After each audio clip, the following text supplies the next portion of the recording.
Okay, hello everybody. Good evening and good evening, Jakob, Hi. to the latest episode of DiEM25 TV. So, okay, today we again have to talk, or we can talk about the Corona times. Our title today is quite broad, the dawn of Corona times. So, the first thing I want to just remark before I ask Jakob a question is that this time is very interesting, but also very frightening. And we will discuss some of the aspects today, cultural, political, maybe even religious. And but one thing I personally want to say is that for me, it's the third time that I have the feeling that the world as we knew it will change in a very profound way. And the first time was in the 90s when the Yugoslav war happened, because I'm Croatian, and for me it was the end of the world there. And unfortunately I was right. And the second one was something that the Western world sure received like it, 9/11. And this Corona crisis is something which weirdly, I think, is the most unpredicted thing for me, and something that I was really surprised by. May I just ask a question? When 9/11 happened, did you notice at once that this would be an time-changing event? Did you notice this when it happened? Yes, actually, yes, because I just flew from New York to LA, and I was sitting there with my then husband, Daniel Richter, and we really both said, oh my God, everything will be different. Everything will get worse, you know. We became immediately paranoid about things, but we never predicted what will really happen, like the mass surveillance and everything, which was really kickstarted then. And do you think that that this Corona crisis will have repercussions that will be felt in 1 or 2 years' time? Somehow, yes. I cannot completely answer what will happen because that would be speculation, but I'm already so surprised to realize how vulnerable our system is. Don't you feel the same? Don't you think that now it becomes clear how similar our capitalism can become only in few weeks to something that people fear being a communism or something, you know? The total control of people that is established now in a way. And then the lack of things. Okay, now we laugh about the toilet paper thing, but you know, last time I saw empty supermarkets was really in socialism, you know.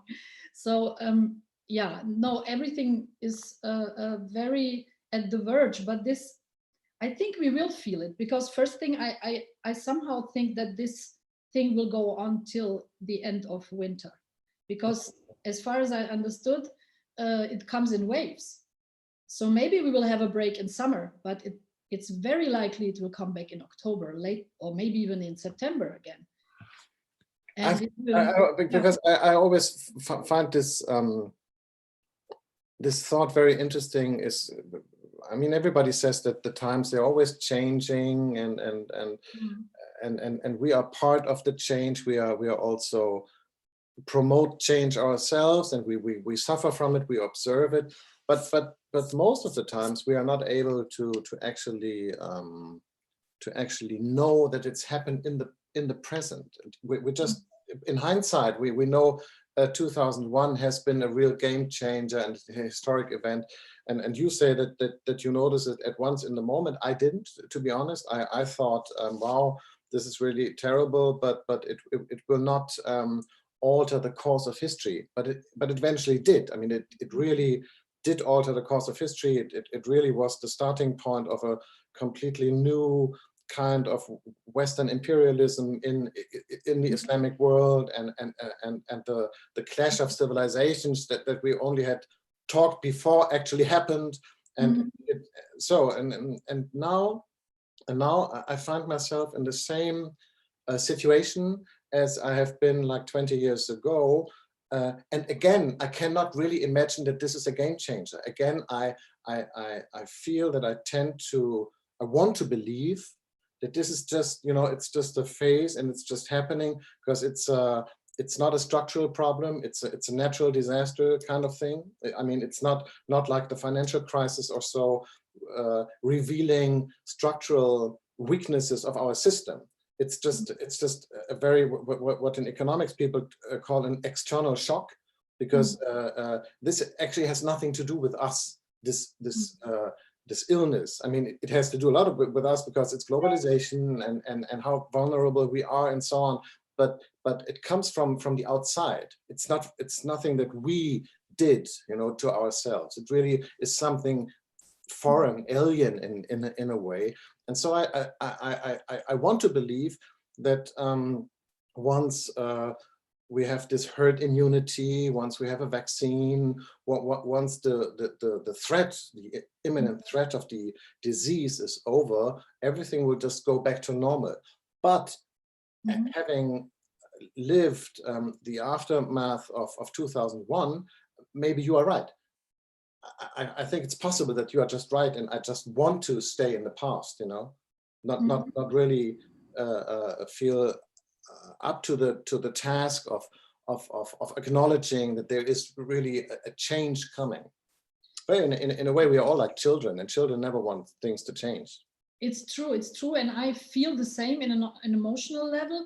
But on the other hand, we are just at the starting point, you know. We now talk like it's already like happening, but it's just starting to happen, you know. And 9/11 was really something which happened in minutes, you know, and then came the aftermath. But now I think that many things will happen, and also maybe we feel like, especially like, nothing is so dangerous because we live in Germany. And here is the situation compared to many other countries really still very relaxed, you know. Although even for me as a person, used to be very social, and you know, it's a very, I think the impact on our personal life and cultural life and so on is very extreme already, you know. And I'm just trying to calm myself down, because I know it will go on for so long, and we don't know what will really happen after, you know, some weeks and months, you know. And you really think it will go on for so long? Maybe we have to change our some things in our daily life and so on. But I can't imagine that this is going on for a very long time like this, because if it will, there won't be anything left. I mean, this is destroying everything that really is typical for our way of living and our social and economic structures, our cultural life. It's really like a cancer. It's really destroying things.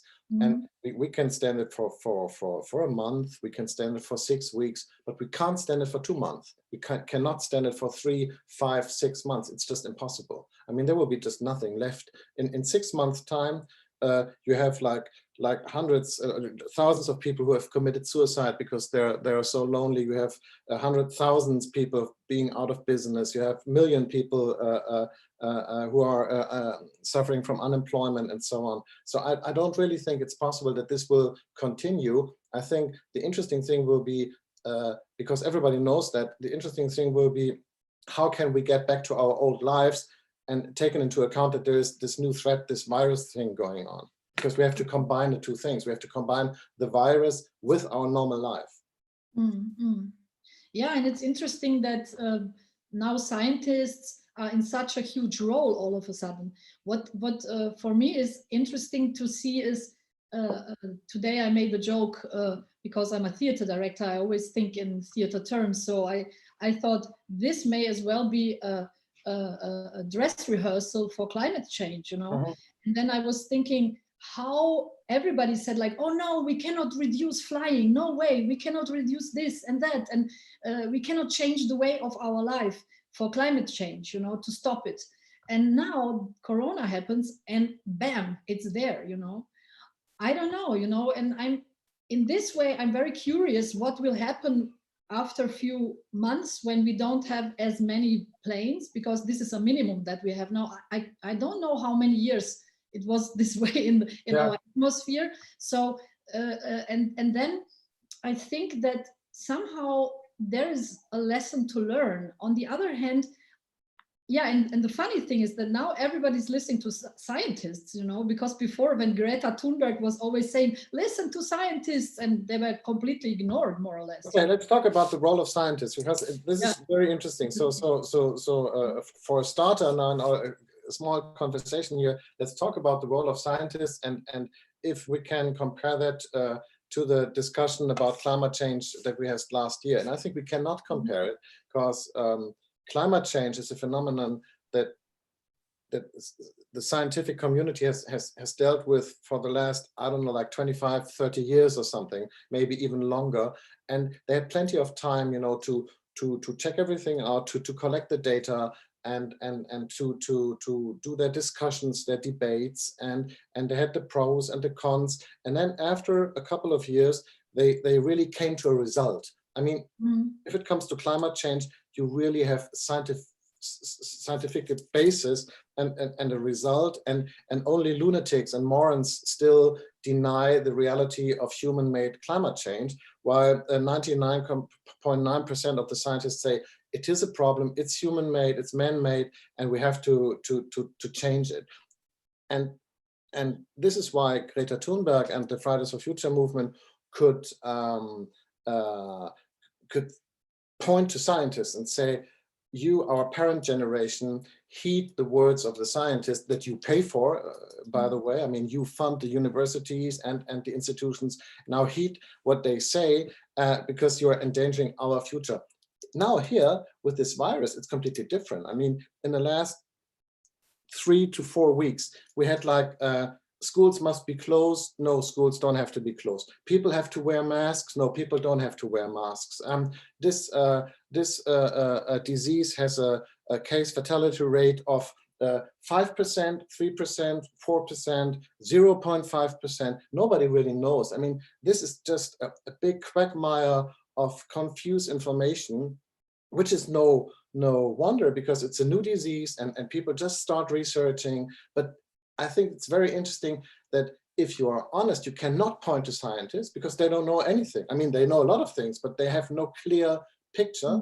And still, everybody's relying on scientists just to tell them what to do. And this is very strange, I think. I mean, I see this discussion going on about this malaria treatment, you know, that Trump says chloroquine or something, is it called? I don't know. The Trump says we have to use it. And in France, there's this guy, Didier Raoult, a guy in Marseille, a virologic professor, who says we have to use it. It's very good stuff. And the Germans say, no, we cannot use it. It's too dangerous. Wow, scientists really don't have the answer now, I think. Yes, you are right. I feel the same. And still, everybody turns to them. I think because people just don't know what's happening, and they seem to be the only ones who people at least hope or something. Because I feel in Germany that at the moment, Mr. Drosten is kind of a shadow chancellor or something, you know? Yeah. I mean, who? What? Yes, yeah. And it's very dangerous. It's very dangerous because if you see the world through the looking glass of a guy who is for pandemias, and so he's for him the most important thing in the world is to fight this disease. It's more important than everything else. And in a way, you can call it a totalitarian point of view, because this is really what he lives for, what all these years in research has been for, to fight the disease. But for you and me, maybe some other things are important as well. And this is why the politicians may not rely on scientists alone, I would say. Yeah, I agree to that. And on the other hand, if I think it's just the fear of death that is around, and people just want to hear something reassuring, comforting, and so. And when you look to other countries like Italy, where the death toll is really high, or Spain, I don't know. I think it's fear-driven that people have this need for comfort. And I think someone like Mr. Drosten or other people from the virology sector are now the ones that people hope to get an answer. But yet you are right, because I think that we cannot see all this from the perspective of science in a way that yeah, what is the price we have to pay really? And are there other ways to handle the situation, not only through lockdown, you know? And also it's very difficult to come back to normality, right? When will they do it, you know? Yeah, So, I mean, this is the main problem is that none of us can really judge that question. So we have to rely on scientists, but I don't trust them. My problem is I don't trust those people because one of them tells another story than the other one. And then I think, okay, and they have their own interests, of course, because I mean, now if you're a virologist or a guy who's dealing in pandemia or so, you have all this screen time, you have all this airtime. I mean, everybody wants to hear your opinion. It would be just human and normal if it goes a bit to their head, you know, if they think they have the answer for everything. And then, of course, it's about money. I mean, they get funded. If you work in an institute dealing with this virology research, you get tons and tons of money because politics is really turning to you for a solution for this problem. So they have a big self-interest. And then you have evidently different schools of scientists telling you different stories. And this is something that I really, I'm really kind of amazed and a bit troubled by, that so many people out there just believe what is fed to them. They just believe every information that's been given to them. And even if the information is not consistent, I mean, all these figures that don't add up. On the other hand, you have to be very careful not to be like in this Verschwörungstheorie business, how do you call it? You know, like with the guys with the, yeah, you know, like the crazy guys, you know, like I don't know what who conspiracy theorists. Yes, conspiracy like yeah, theorists. okay, yeah. So I just to make that sure, this is not what I'm talking about. I'm just talking about sound skepticism. Being a journalist, I'm very skeptical towards information that's been given to me that I cannot really verify, because I can't really verify what they tell us. Yes, I agree on the one hand, and I think, yeah, it's so much contradicting information. Like on one hand, they say, masks cannot help you in the supermarket. And then they say, but we all need them for the people who live, who are working in the hospitals to protect themselves. They say themselves. They don't say to protect the patients, because the patients are already ill. So how can they be protected from the patients by a mask, and I cannot be protected in a supermarket?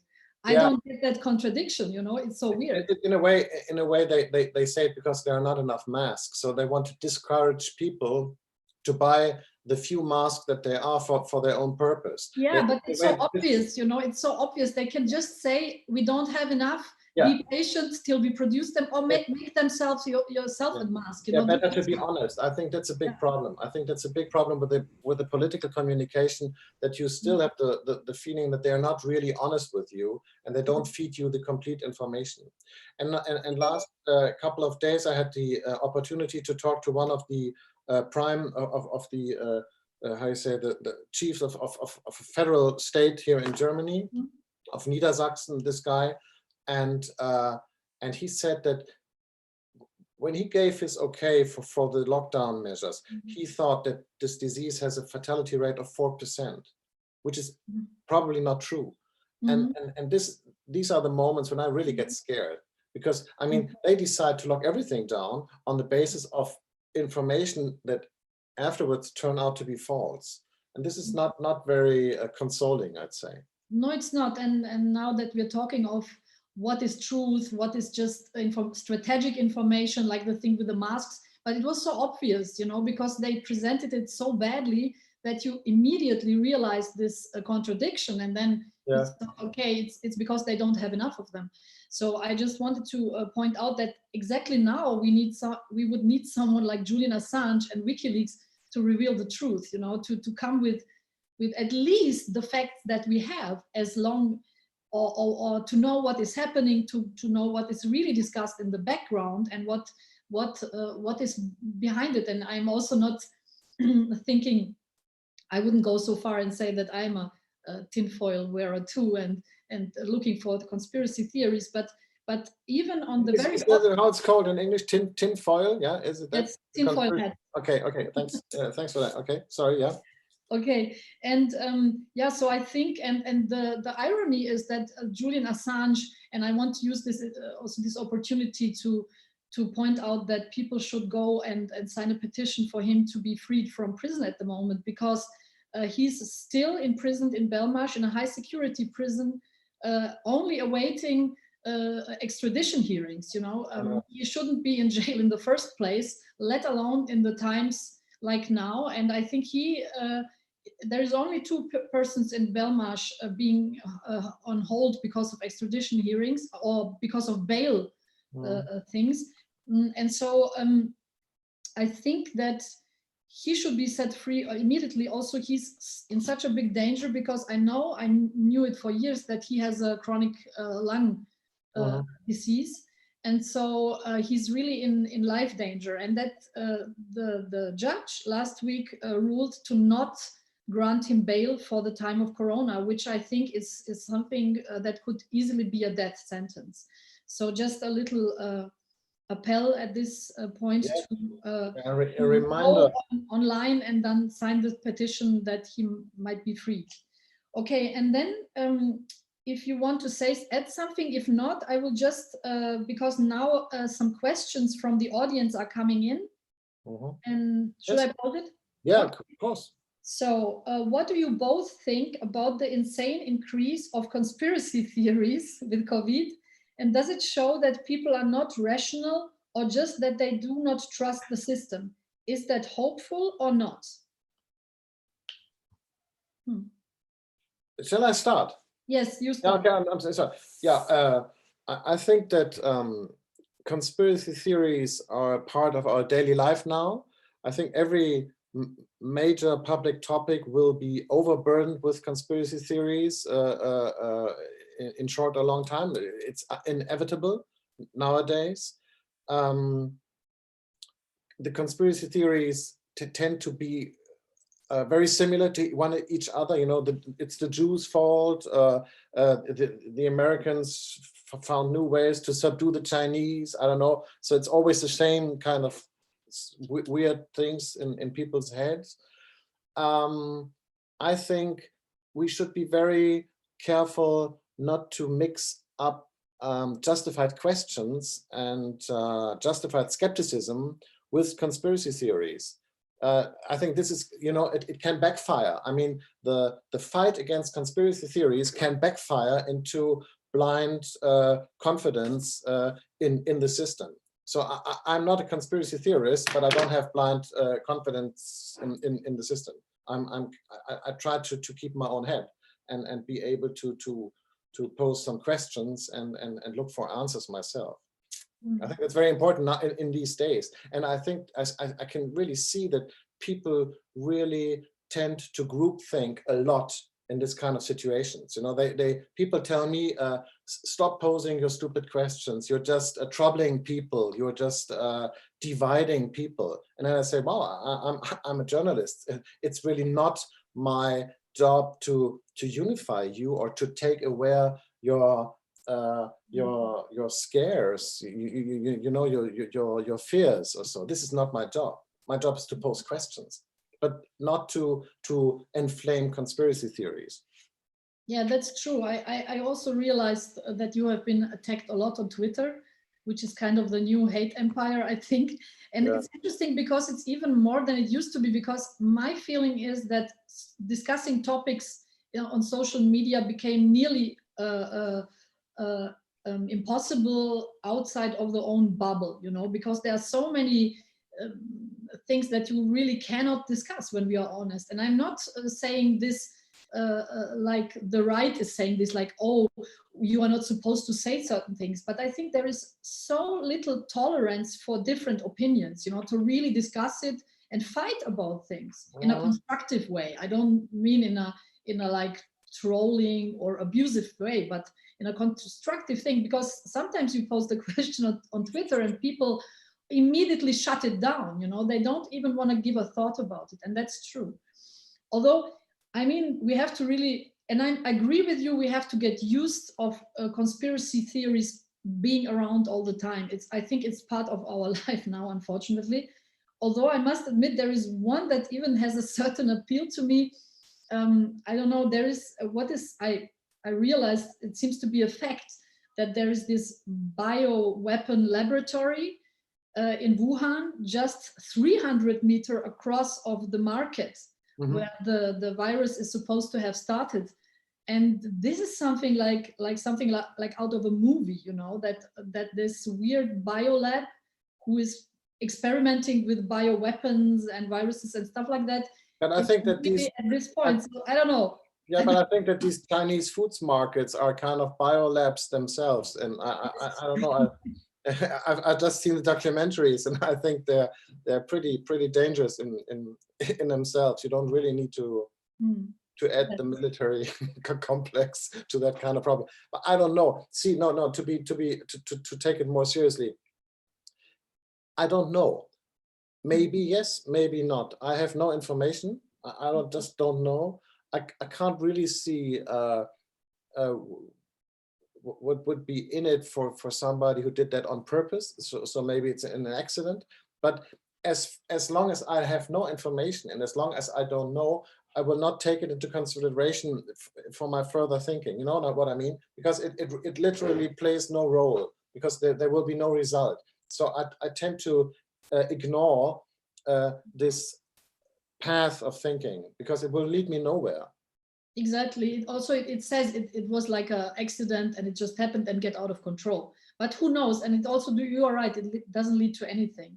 But I will wait for the next question, but as long as it doesn't come, I will just pose one myself to you. And this is something about the press. Many people are also criticizing the press, and you being a editor and journalist yourself, and even running a newspaper, Der Freitag, how do you do it? Because my feeling is sometimes that this news about Corona are so overwhelming that you ask yourself, okay, what is happening to the rest of the world? Like, for example, what about the refugees at the Greek and Turkish border? Because this was something which was such an urgent thing, and it just disappeared from the news.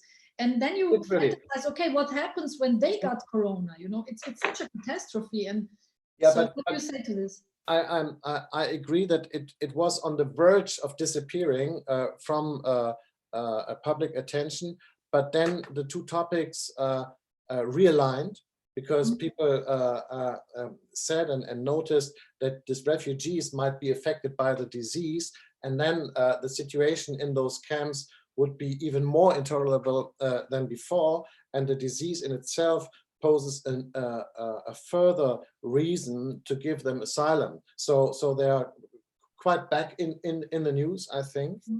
So good for them. I don't know if it's enough to get them in, what I would find absolutely appropriate, but they are not forgotten. That's what I want to say. I mean, they're really not forgotten. And but a lot of other topics are completely in the background. Of course, I mean, they're practically wiped out. But I think, again, this is a sign of the times of the internet. The internet and social media in our kind of communication has absolutely monopolizing tendency. You know, it's not just the big monopolies in the economic sphere like Amazon and Apple and so on. It's also monopolizing subjects. I mean, everybody's always talking about the same topic. This is really interesting, because a couple of years ago, you would have thought that you know, like you have like this big broad band discussion of a lot of topics and so on. But what you see is that it's really narrowing, always narrowing on very few topics that are really talked about. And everybody wants to give his or her own comment to that topic and want to be heard in the choir of voices dealing with this topic. And if you have a topic so overwhelmingly important as this one, it's really the single one topic that really boils out everything else. It's interesting. So in these days, you can only talk about Corona and nothing else. Yeah, that's indeed interesting, although I sometimes wish to read something else, to be honest. At some point, you just want to hear something else, and you think, okay, it's really nothing else happening, but okay. what I find interesting is when you say you want to talk about something else, what I really find interesting is how people in cultural jobs have reacted to this catastrophe, because for them it is really a catastrophe, much worse than for a lot of other jobs, because you cannot perform, you have no audience, all the theaters are closed, you cannot give any concert, all the exhibitions that have been prepared will not take place or are closed for the public. So there's a lot of work that has been done to prepare to entertain our normal daily cultural life that is just, you know, like vanished or have become invisible. And so people try to safeguard, to rescue what they can and to transfer it into the web.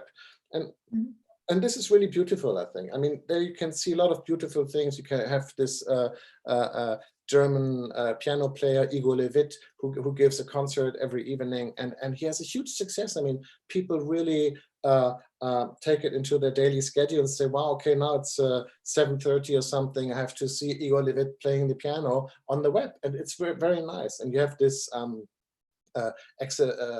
auction house here in Berlin, Griesebach, and they have a great exhibition about this Swedish painter Hilma af Klint, which is really a great exhibition, and she's a great painter. And then they have this fantastic German journalist, Julia Voss, who did the biography about Hilma af Klint, and now she's, what we're doing here now, they're doing it to promote this exhibition, to promote Hilma af Klint, to promote the book, and you have lots of people who do exactly that.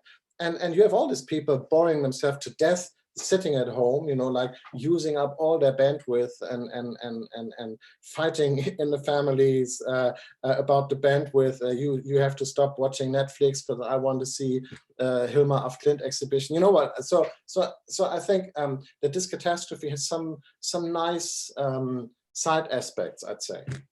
Yes, it's true. The internet became again a good place in a way. Not only a place of mass surveillance and controlling our minds through algorithm and stuff. So I do agree, it's true. Although there's something funny, you know, this British singer James Blunt. I'm not a huge fan of his, but he was tweeting a few days ago that he will all do us a favor and not make a private concert from his home. So yeah, but maybe people would have liked it. You see, yeah, but I find it funny because actually I really love what Igor is doing, and some of these things I also consume definitely, and I hope some people are also watching us now.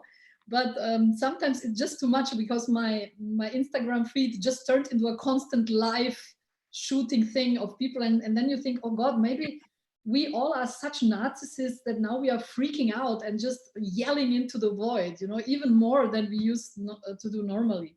But I agree. So, but we have another question that I will pose now. We already have half time. Okay, so this question is, what should be the European Union response to the corona crisis? You want to start?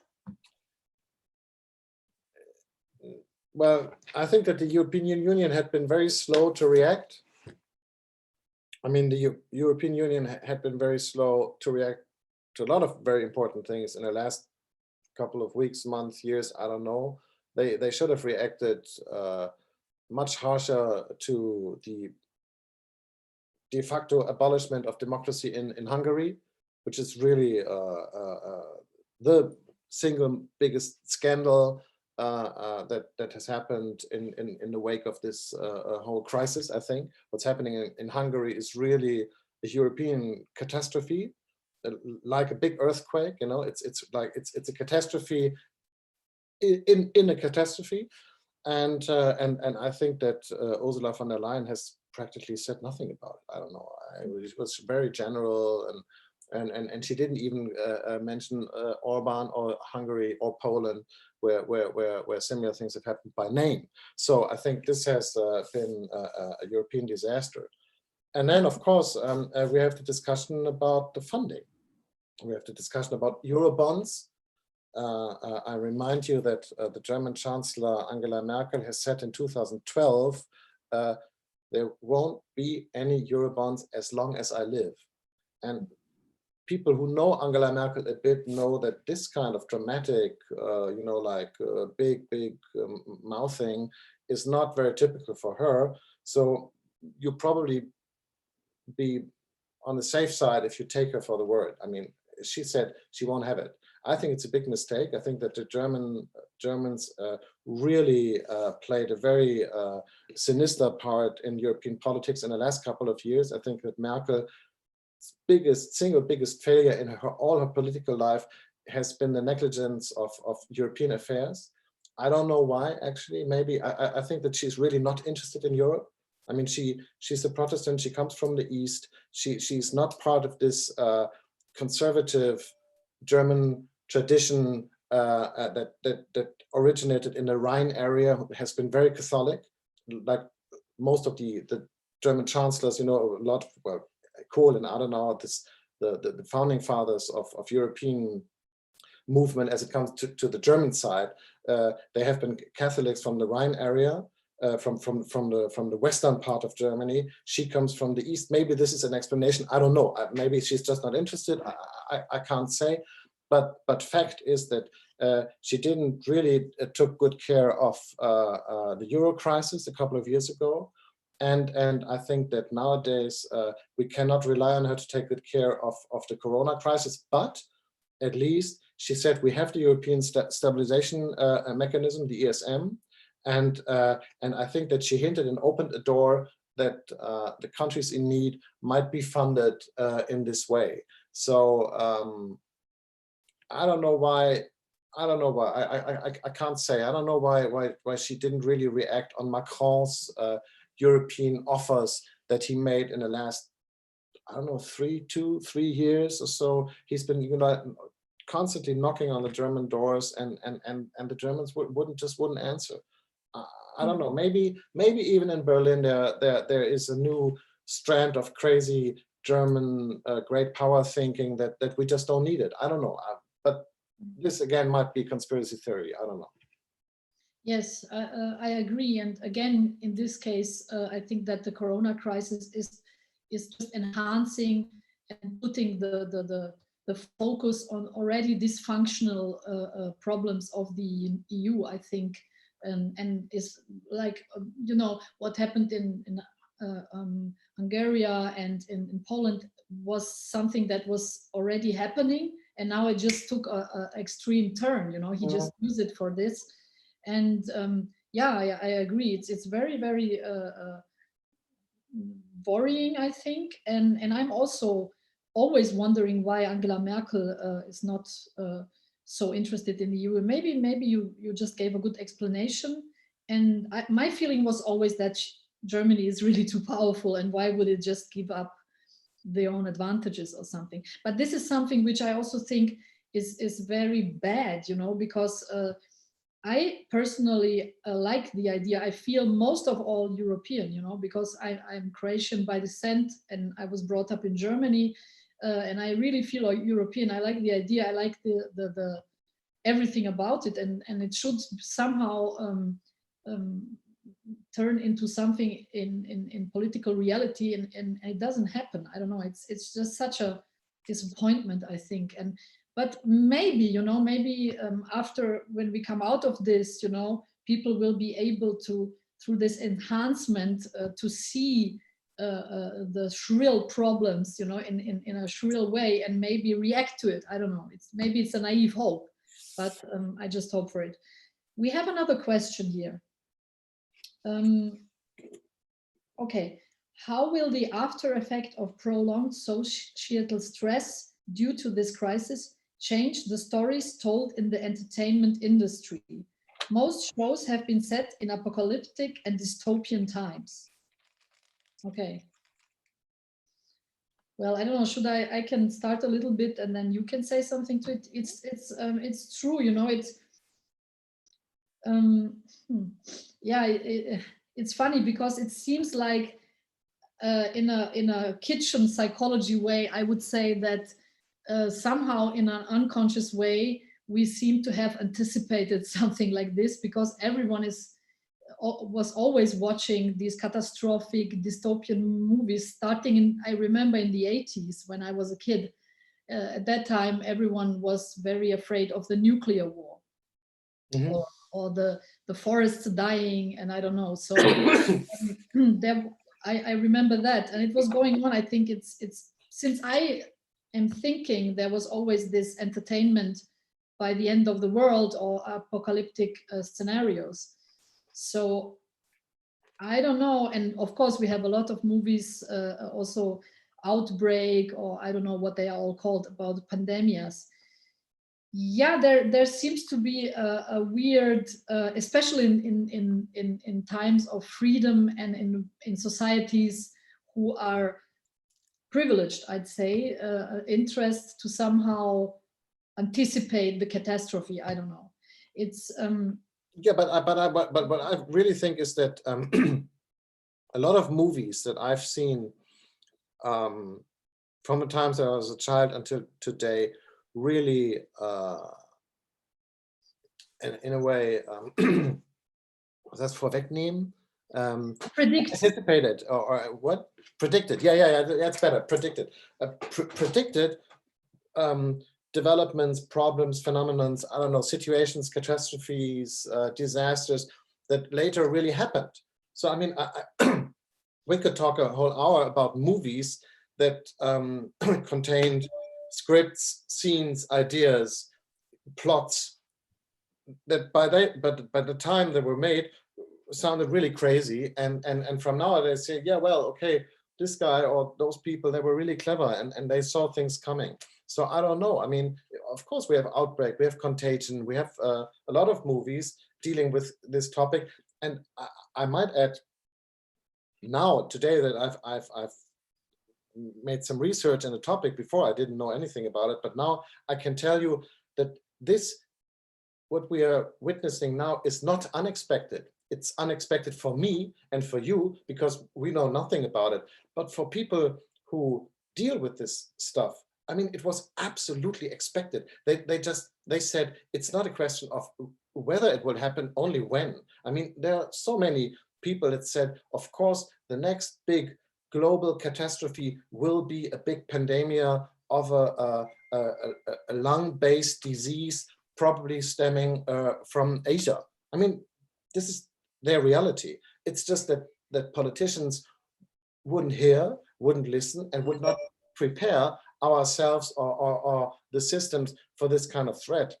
And I think this is really interesting because this is a political disaster. It's the same thing with the refugee crisis. Everybody knew that those refugees from the south were pushing upwards, northwards, across the Mediterranean. And it would be just a matter of time when they were at our door knocking and asking to come in. And still the German politics would not get prepared for the problem.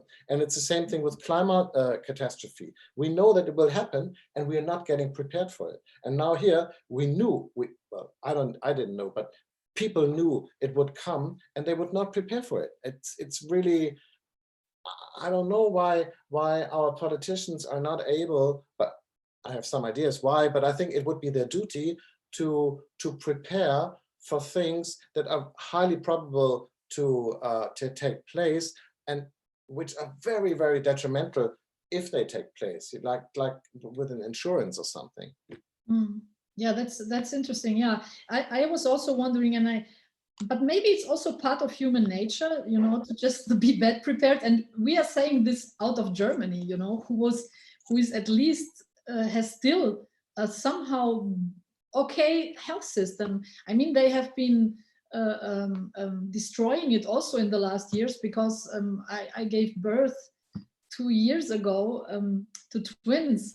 And I must say, I was underwhelmed, and I was in a really good hospital in the western part of Berlin, which has a very good reputation, but it was chaos actually, because some of the doctors were ill at the moment, and yeah, it was really chaos. You know, it's okay.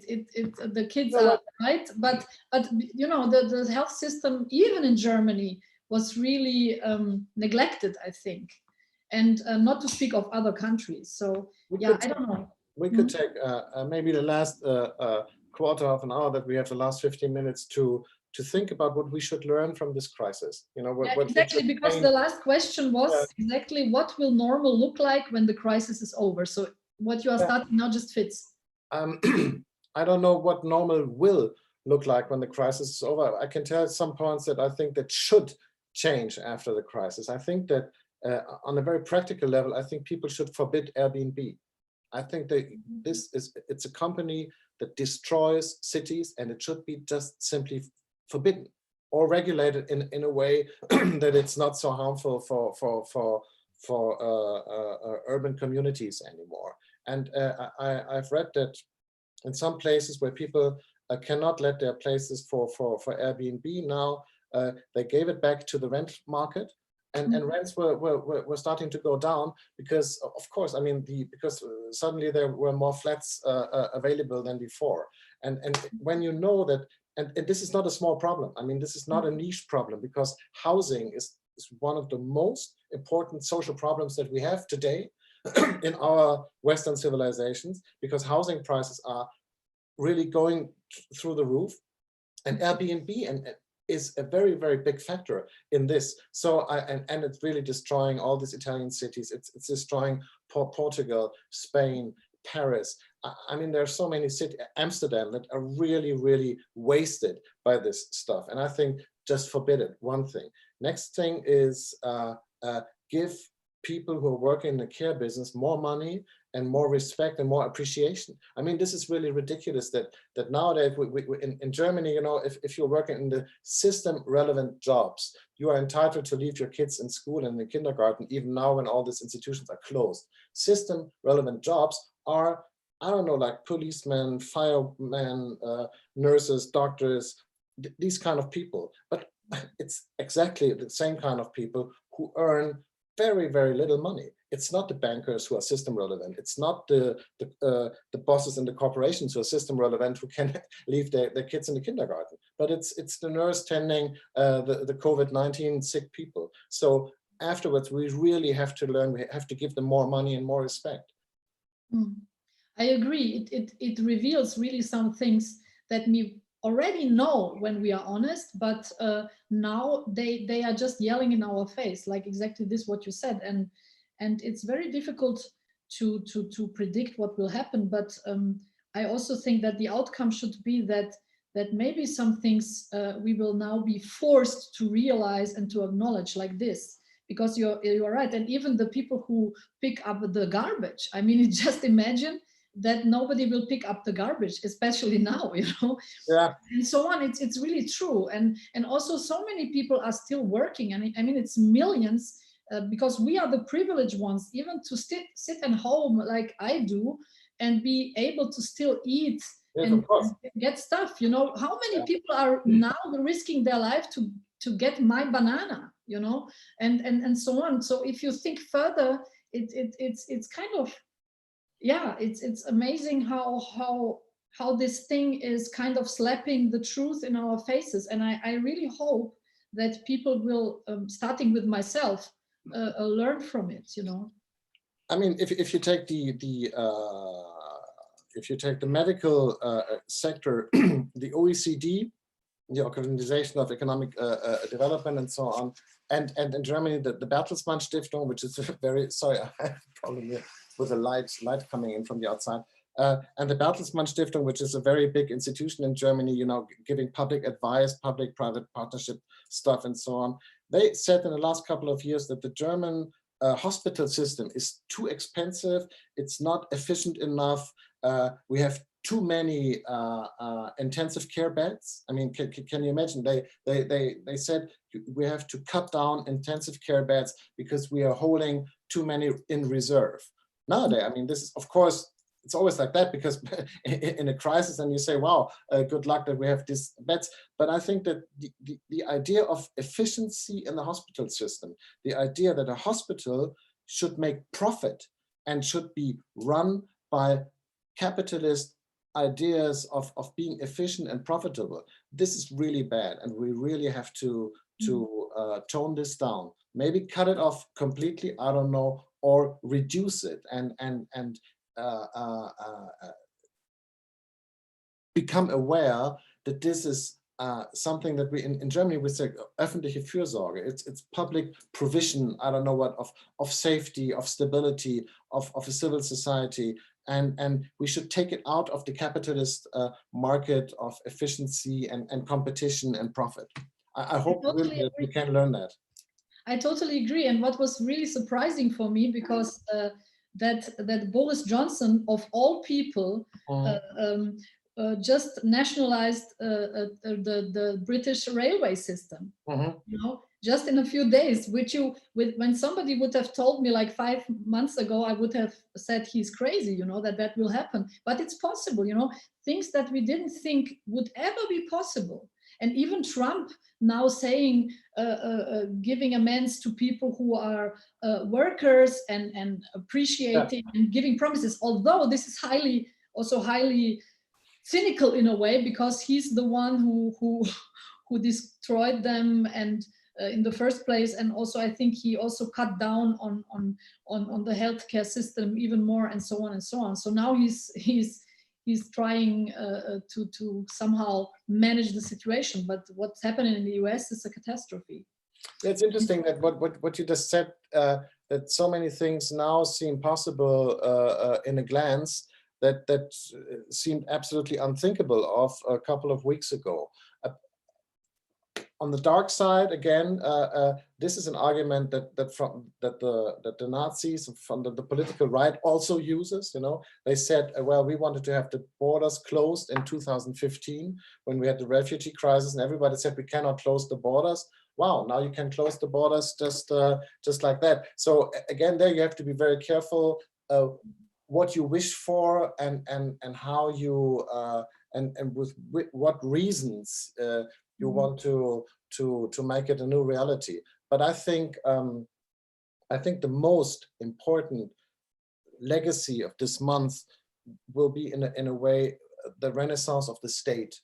You see that the people see when there really is a problem, who do you turn to? You turn to your state, you turn to your government. You don't turn to the market, you don't turn to Amazon, you don't turn to Wall Street, but you turn to your government and say, wow, we really have a problem, help us. And the government is the one institution that can organize things, that can collect data and get a lot of things done that the private sector will never be able to take care of. And I think if you take it on a very, very basic level, you know, very high, broad level, I don't know, this is really the legacy of today. It's the renaissance of the state. Yes, that's true. I agree. And you are right. There are so many things happening so fast in the negative and from my perspective, in the positive way, like a renationalization of stuff that should be national in the first place. But also, I'm really wondering, what do you think about this app that they try to introduce? You know, I personally am a very a big skeptic of people being tracked down, and because of mass surveillance and the you know, the abusement of that. But so how is it with this app that they use, I think in South Korea and Singapore and countries like that, who were able to flatten the curve without a lockdown, you know? So on one hand, they were able to keep their normal life to a certain degree, but on the other hand, they paid the price of being tracked nonstop. So what do you think about that? Well, I'm afraid of it. I think it's, in general terms, of course, it's a very, very bad idea. It depends on how much you trust your system. If you trust your system to introduce this kind of measure as a means of an emergency reaction, and if you trust your system to take it back as long in the moment that the emergency has been turned off, maybe then you could do it because it will get you some of the results that you desire. If you don't trust the system, you will say, no, I'd rather take the disease, or I'd rather search for other solutions. I don't know. What I really do think is that this is something that you have to discuss publicly, you know. You have to talk about it in the media. You have to make a big discussion. It has to be discussed in the political sphere. But it of course you cannot just turn it on in a kind of Notstandsgesetzgebung, a state of emergency legislation. Yes, yeah, I agree. You are right. It's definitely a question of trust, and also the fact that those data wouldn't be abused if they are just used to fight Corona and provide us again more of our social life and our freedom. I definitely would say yes to it. But yeah, it's really something that has to be very much in the open, and to be sure that after the crisis it will not be abused, which is something that we learned from 9/11, because that was exactly the argument, you know, national security, blah blah blah, you know, after 9/11, and what they basically did, they went crazy observing the whole world, which is also something which is still happening, by the way, and also got forgotten more and more. But anyway, so I think we only have a few minutes left. So I'm just wondering if we should only just talk very briefly about the Pope. And did you see his Urbi et Orbi, and how did you receive it? I must admit, I'm brought up Catholic. I'm a big fan. I'm a real fan of this Pope. So I'm not a Catholic. I'm not nothing.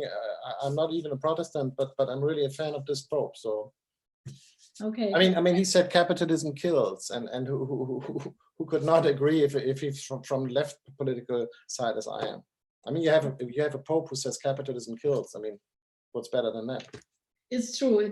I agree. For me, it was really very dramatic also to see him standing for the first time, because since I'm a kid, my parents always forced me to watch Urbi et Orbi. So, and usually we have these thousands of people standing there, and him alone and saying these things. And I found it very interesting that people were even perceiving this as him criticizing us, because I totally received it like you. I perceived it like a criticism of capitalism, a very radical one, by the way, which he always does, and it was very, very clear. But people reinterpreted it as something like, oh, he's blaming us and saying we are, it's our fault because we are sinners. And I think this is a misunderstanding, because I think he was really, really clear on he was very much critical of capitalism, and I think I appreciate that. And I think it's a big catastrophe that people are not allowed to go to church on Easter. You know that? I think I cannot. I don't know whether I would have gone to church this Easter. I don't know. I really very rarely go to church, but to close the church down, I mean, this is, I don't know. And this is why I'm so afraid of this virologist and those guys, because they have really a totalitarian point of view. They say, of course, we close down the church. I don't care. Church is just a place of gathering like everything else. We just close it down. And if you do that, I mean, you really kill the spirituality, you really kill people's hearts, you know. I mean, it's a very dangerous thing that I say now, but this, in a very strange way, this shocked me more than closing like theaters, you know, offices, warehouses. I mean, they're even closing churches now. It's true. But on the other hand, there are a lot of churches, and like in the arts, they offer their service online. Thank God, we can all pray online. Yeah, okay. I mean, Pope was the first to do it. Thank God. Yeah. And yeah, let's see. So I think we are at the end. We just have one more minute, and I just want to say hi to our next guests, Yanis Varoufakis and the legendary Brian Eno, who will just join us in a few seconds, and we can even say hello to them, I guess, for a minute or so, and then we can say goodbye to our audience. Yeah. Okay, but first of all, thank you very much for being here. Very nice. Thank you. Yes. And have a good quarantine, and yes, nice lockdown to you. Yes, same to you, and also to everyone listening. Just keep the faith.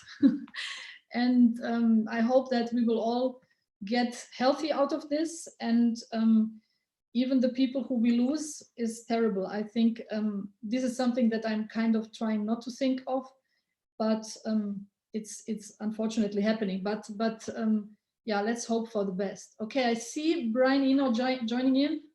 Okay, bye, Okay. Anta. Thank you. Bye-bye. Bye. Thanks. Hello. Hello. Hi, Brian. Hi, Yanis. I just want to say Angela. hi. Good to see you. Good to see you, flatmate. Yes, I hope you will be able to come back to Berlin. Well, at some point. Once the COVID virus has been defeated. Yes, I hope so. Okay, guys, have a good evening. And yes, and not to say, and everyone, free Assange. Don't forget that. Free Assange, carpe diem. Let's give the bad people great hell.